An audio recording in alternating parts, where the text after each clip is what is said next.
Le permis de louer. Bonjour à toutes, bonjour à tous, ici Sophie Vergès. Je vous souhaite la bienvenue sur ce nouveau podcast où nous allons parler du permis de louer.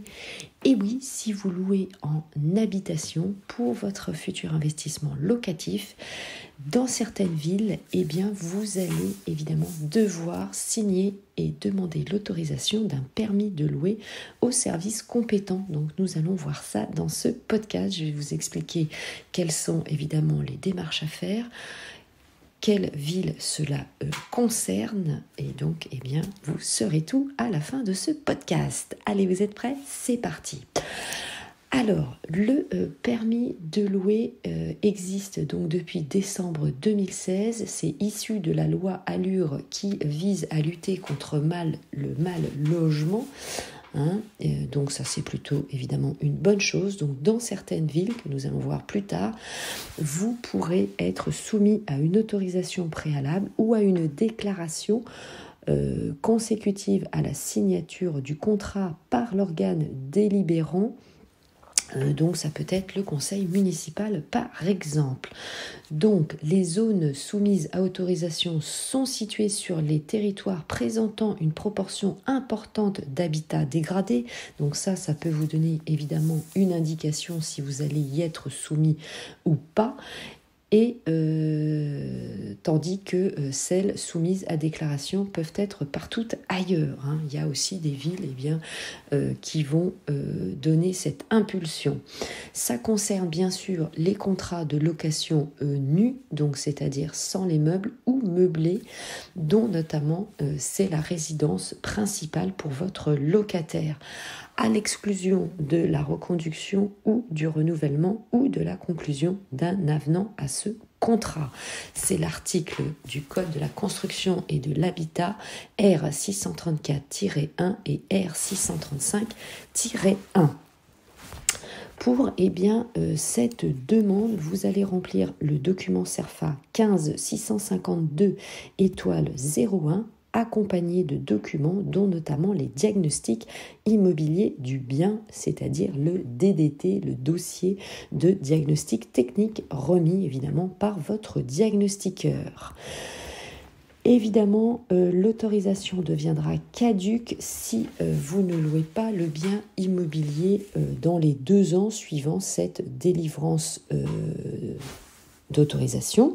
Si vous revendez par exemple, l'autorisation va être transférée à ce nouveau propriétaire. Parfois, ça peut être intéressant de tout préparer clé en main pour faire une revente. Alors, qu'est-ce que je voulais vous dire d'autre? Alors, il faut savoir d'ailleurs que cette demande est facturée entre 60 et 114 € en fonction des communes et même à chaque changement de locataire. Alors, ça peut concerner par exemple soit les T3 d'une ville, soit les studios, évidemment, c'est le service de l'urbanisme qui va vous donner les spécificités. Ça peut être aussi par rapport à la date de construction d'un immeuble ou le nombre de logements, de biens immobiliers dans l'immeuble. Bien sûr, heureusement, ça va sans dire, toutes les communes ne sont pas concernées, puisque ça vous fait de la paperasserie évidemment en plus, mais vous l'avez compris, c'est relativement simple. Lorsque ce dispositif ne s'applique pas, vous n'avez aucune obligation, évidemment. Sachez qu'il n'y a pas de liste nationale actuellement, donc la mairie de chaque ville saura vous dire si ce dispositif, donc si ce permis de louer est à déclarer ou pas. Je vais y arriver.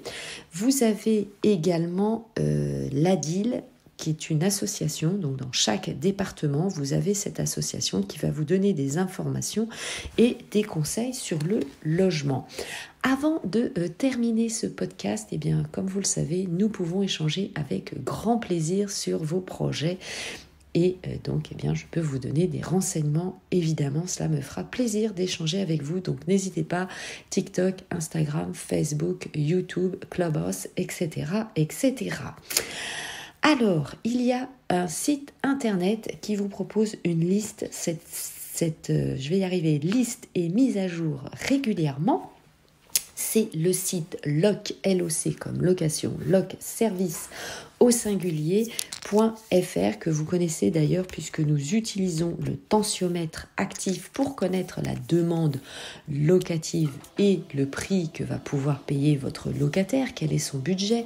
Donc c'est un site déjà internet dont je vous ai parlé et que vous connaissez, c'est pareil, hein, c'est très bien à connaître, ça vous donne une couleur, une tendance évidemment, mais là cette liste est importante parce qu'elle est mise à jour. Allez, c'était tout pour ce podcast. Merci de m'avoir suivi.